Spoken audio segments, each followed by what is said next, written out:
Welcome. Today, we're really digging into one of the UK's most difficult and sensitive scandals. We're going to kick things off with a fiery clash in Parliament, then unpack a truly damning report that exposed decades of failure, and finally, we'll look at some pretty shocking national data that suggests this problem is, well, it's a whole lot bigger than many people realized.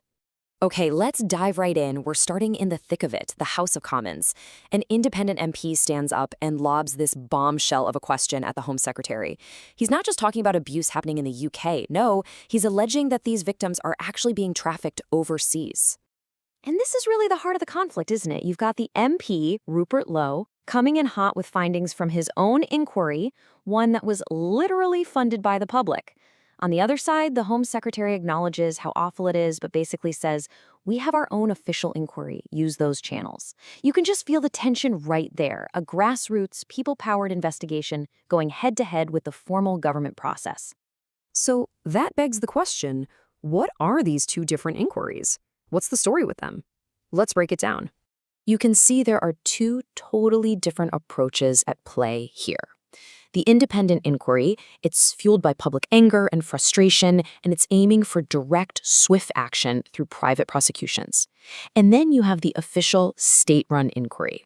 Now, it has the full weight of the law behind it, it can force people to testify, but it's often much, much slower, and it's focused on looking at the big picture, the systemic, institutional failures.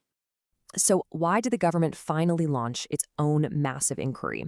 It was because of this, the Casey report. And when this thing dropped, it was absolutely explosive. It laid bare this deep, deep-seated culture of, and I'm quoting here, blindness, ignorance, and prejudice that just allowed these horrific crimes to fester for decades. Honestly, this report is what made it completely impossible for the establishment to keep looking away. And the details in the report are just gut-wrenching. It found that authorities actively shied away from talking about the ethnicity of the perpetrators. They failed to even collect basic data on the problem. And this is just unbelievable. They often didn't believe the child victims. In fact, some of these kids were actually prosecuted for crimes their abusers forced them to commit. It was just a complete and total breakdown of the system at every single level. Okay, so all of this brings us to a really crucial question. What does the official data actually tell us about the claims being made in Parliament, especially that huge one about victims being trafficked overseas? Well, the answer is tucked away inside something called the National Referral Mechanism, or NRM for short. You can think of it as the UK's official tracking system for every single potential victim of modern slavery. This is where we get the clearest possible picture of what's happening nationwide. And the numbers, they're just staggering. In the last year of data we have, more than 19,000 potential victims were referred into the system. That's a 13% jump from the year before, and it is the highest number ever recorded. The problem isn't just massive, it's actually getting worse. Now, when you look at who these potential victims are, the answer might surprise you. Of course, it's an international issue. You see large numbers of victims from Albania and Vietnam, but the single largest group identified, they're actually UK nationals. This isn't just something happening to people coming into the country, it's happening to people who were born and raised right here. And here, this is where it gets really, really interesting. Look at where the exploitation actually happened.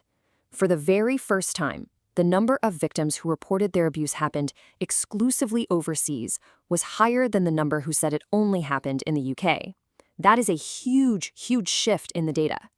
So what does all this mean? It means the official government data, the government's own numbers, gives significant weight to the very concern that MP raised in Parliament. His formal motion talked about grave concern over victims being trafficked overseas. And what do the statistics show? A massive and growing number of victims whose exploitation happened abroad. So you might be thinking, with all this evidence, why isn't this issue dominating the entire agenda? To get why that is, you kind of have to understand the sheer noise and volume of stuff that Parliament has to deal with every single day. So, get this. On the exact same day that the motion about human trafficking was filed, Parliament also got this one. It's a motion to celebrate 40 years of Vicky's Dog Grooming Parlor. And there was another one too, celebrating a concert by the composer Franz Liszt, a concert that happened 185 years ago.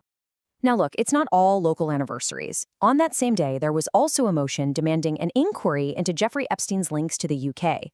And that's the reality of it. An issue as horrifying as grooming gangs is constantly competing for oxygen, not just with things like local celebrations, but with other huge international scandals. It's just a constant battle for attention. Right. So let's try and pull all these different threats together and see where that leaves us. So here's what we've got. We have a political showdown in Parliament over a specific, terrible allegation. That showdown is happening against this backdrop of decades of systemic failure, all laid out in the Casey report. And now you've got two very different inquiries trying to get answers, right at the same moment that the official data is confirming that the core concern about overseas exploitation is statistically spot on. So this all leaves us with one central, unresolved question. In a scandal that has been defined for so long by a failure to see, a failure to listen, and a failure to act, will this new focus, coming from both outside and inside the system, finally deliver some real justice for the victims who have waited so long?